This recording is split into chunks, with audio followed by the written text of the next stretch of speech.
Sanbonan Ila. So today I'll be reading the Constitution, the DA, right? And I'm not even going to be unbiased. For me, I said it at the beginning of this series, no one can be objective, no one can be unbiased. The way that we read things and perceive things is because of our frame of reference, right? And with the DA, I've never had a great experience with them. My other bone of contention with the DA is seeing Cape Town. People see Cape Town, but I love Cape Town so much. Did we get out of the same airport? Because Linda, I came out of Cape Town International. So let me speak English. We're driving, we passed Langa. Right? Did you not see that? It was my first time seeing double-story shacks. And then on top of that, when you are in Cape Town, in Clifton, in Camps Bay, in Sea Point, you hardly ever see Black people.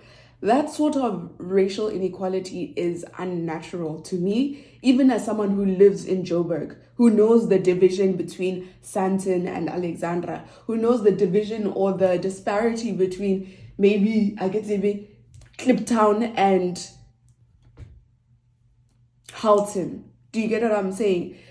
But even when you look at Cape Town, there's just the way that you're treated in that city as a Black person by other Black people too, if we're being honest. This is a system that is propagated and facilitated by the governance of this city. Even with when they went to, was it Mitchell's Plain, or it was a colored township? Are colored townships called townships? Because Black townships are called townships. Like, if I say Indian township, would Lens be an Indian township? Anyway, and then they went to go paint the walls in pro-Palestine. Maramabotamang, there was paint chipping off. They didn't even care about that, right?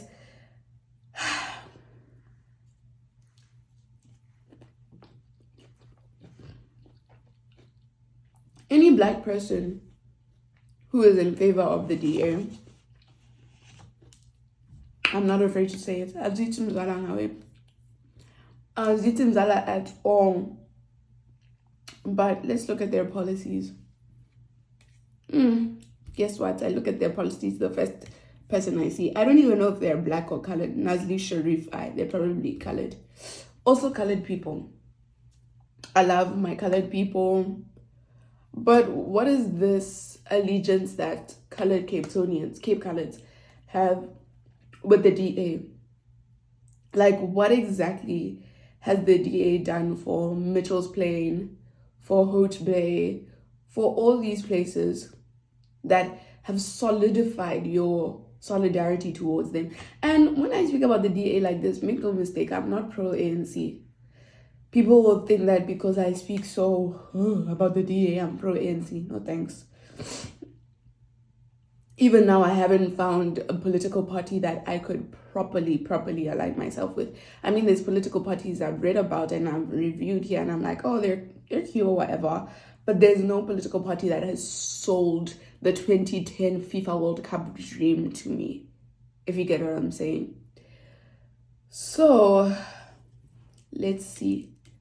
So, let's read about... Don't they have a constitution here? Ooh, I want to read about what they say about land reform policy. Are they pro-secession? Yeah, they said that they're pro-secession, but I just know Uti. Their name is always floating around that Western Cape secession idea thing. So let's read their land reform introduction. So it says, to achieve the DA's objective of an open opportunity society for all, the DA's economic and social policies are primarily aimed at creating the circumstances for growth and job creation. In rural economies, South Africa's history of racial disposition has left the country with skewed patterns of ownership that excludes the majority of South Africans from land assets and inclusion in rural economies. Not just rural economies, even in the metropole. Also, let's talk about your donors for a second. You know what? It's in 19 Tileo. Anywho, the DA supports a land reform process that achieves redress in rural communities, that promotes economic inclusion to lift rural people out of poverty. Rural. You sound like Goofy from Mickey Mouse Clubhouse, but anywho, and supports growth and prosperity in the agricultural sector. As land and land use is intricately tied to food production and food security, policies that affect land and ownership and land use must prioritize the need to ensure the continued supply of food at prices that are affordable to ordinary South Africans.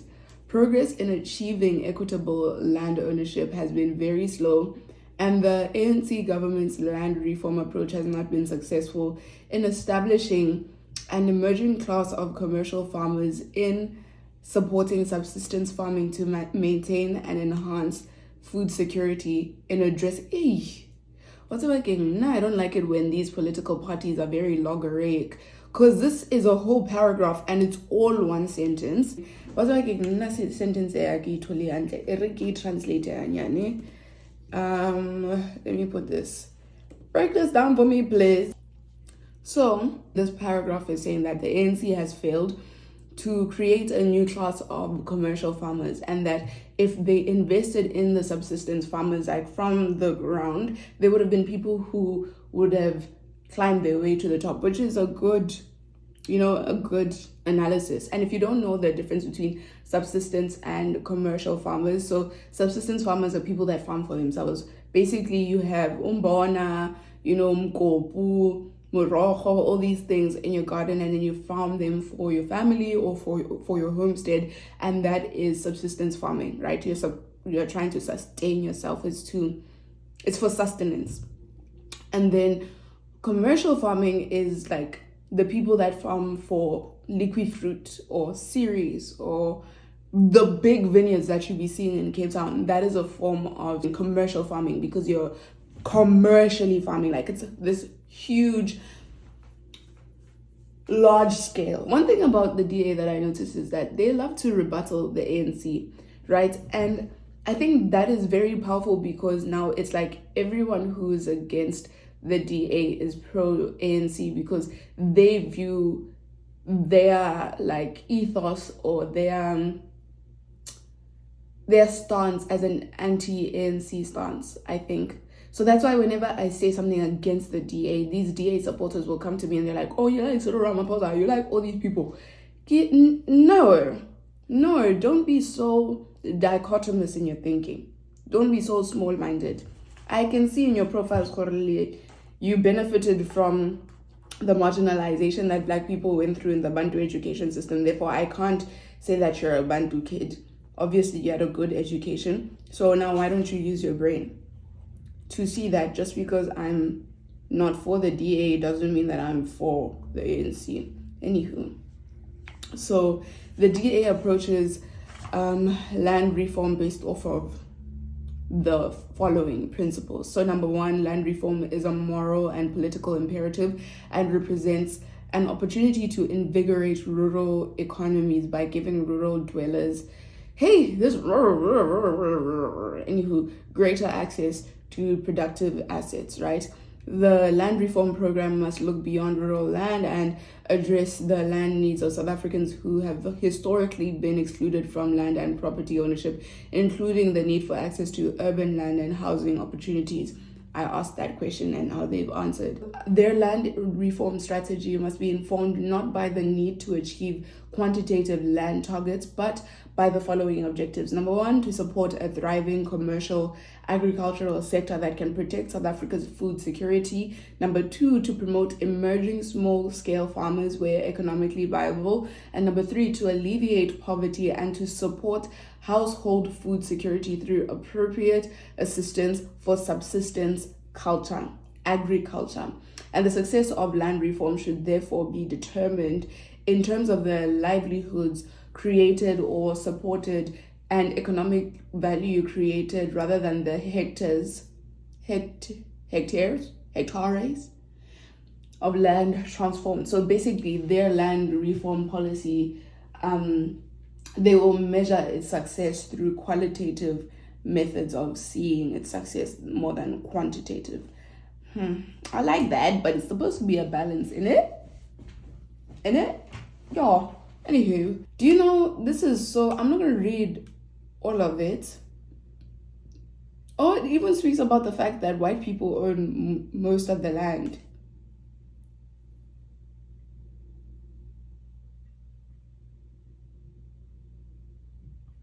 So it says that their target for land reform is 25 million hectares, whatever that thing is, ne? And 25 or 24.5 million hectares is only 30% of the land that white commercial farmers own, right?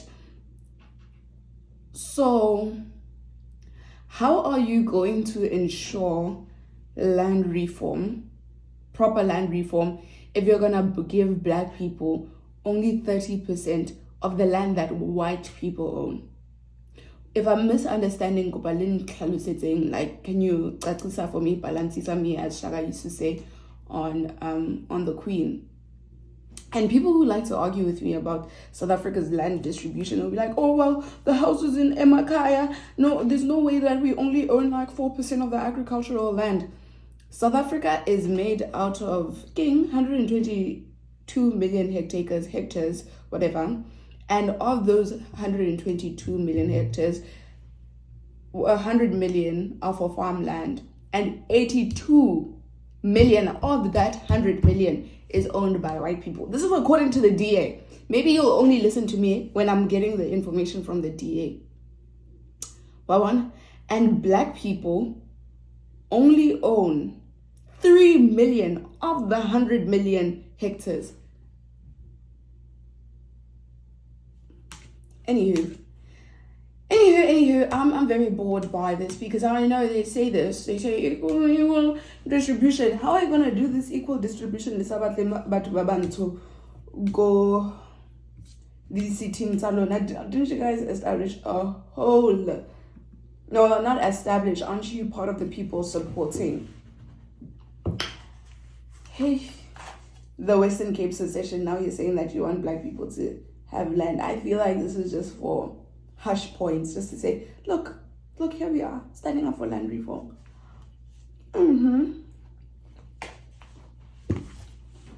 Let's see security and safety.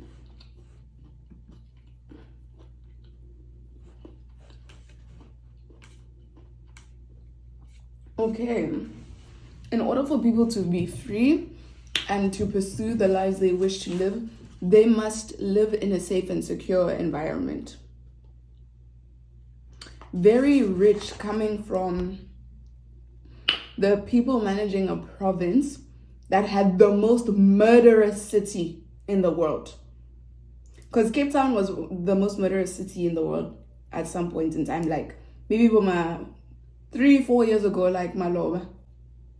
And we know it's because of the Cape Flats. What are you doing to prevent whatever's happening in the Cape Flats, or even in Nyanga and Langa?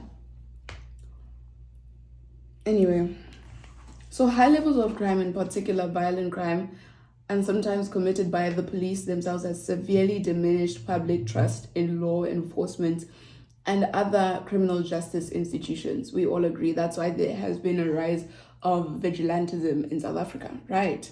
On average, approximately one death per day is a result of police misconduct. Guys, I wanted to speak about something. Whenever we have diaspora wars, I'm going to need us to stop poking fun at police brutality in the US. Because when I found out that police brutality in South Africa is 4 times more dangerous and violent than police brutality in the US, I was like, I think we better hush. Anywho, that was a bit of a tangent. Back to what I was reading here. Police are not the first port of call when people are in distress, and often they are not a port of call at all. I don't think I've ever called the police when something gets stolen. I'll just be like, wow. I'll just be like, that thing is gone. It's never coming back. Because let me tell you what happened.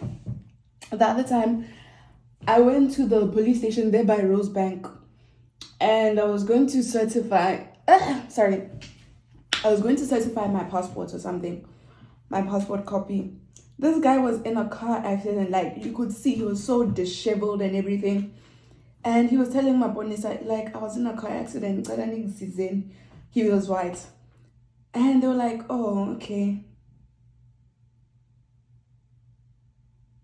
Look around, everybody, you're on mute. And that guy was like pleading with them, like, oh, I want to file a case, but they couldn't be asked. And that was my first time seeing that in the suburbs. Usually in the suburbs, especially if you're white, they don't drag their feet as much. I mean, they're not good, but they don't drag their feet as much. They were just like, okay, good. I will. Anyway,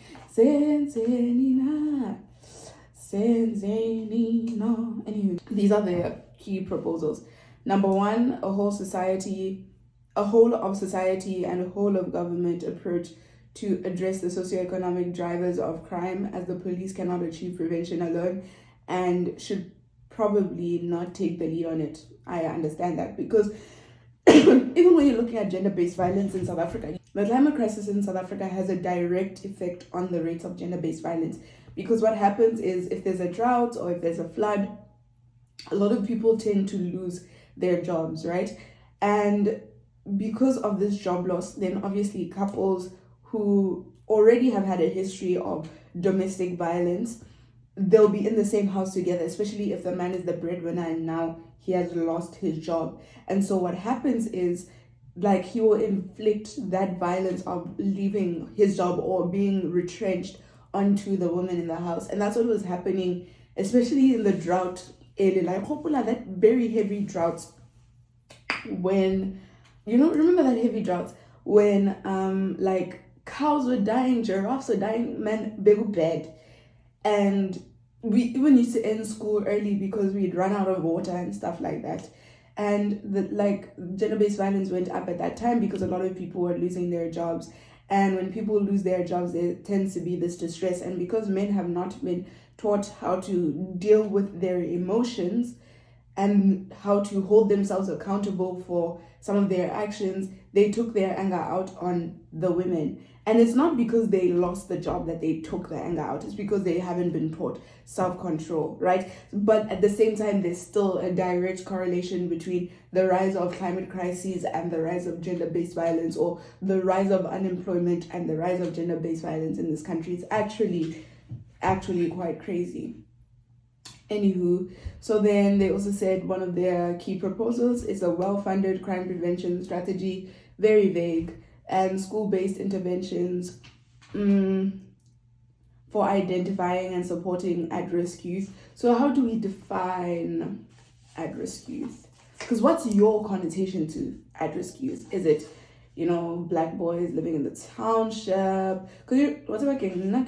Sorry, I remember the time where Oscar Pistorius had said, oh, I thought there was an intruder coming in. When we were all picturing that intruder, who were we picturing? I was in grade 3 at the time, before you call me out on my microaggressions. So even like some of this language, like sometimes you need to be specific. Because even when it comes to crime in this country, we only look at blue collar crime and how that affects our society, which is a lot in South Africa, with gender-based violence and all that stuff. But what about the white collar crime that has led to all of this? The white collar crime that kind of led to many of the mysterious murders of some of the people that we know. What about white collar crime in the sense that the inequality in the country is a crime? Rand manipulation is a crime. And those things aren't really being spoken about here. It's just SAPS, I assure you that while these crimes make up such a huge part of the injustices in South Africa, us not addressing the inequality in the country perpetuates the white collar crime, like the NSFAS thing, right? Like,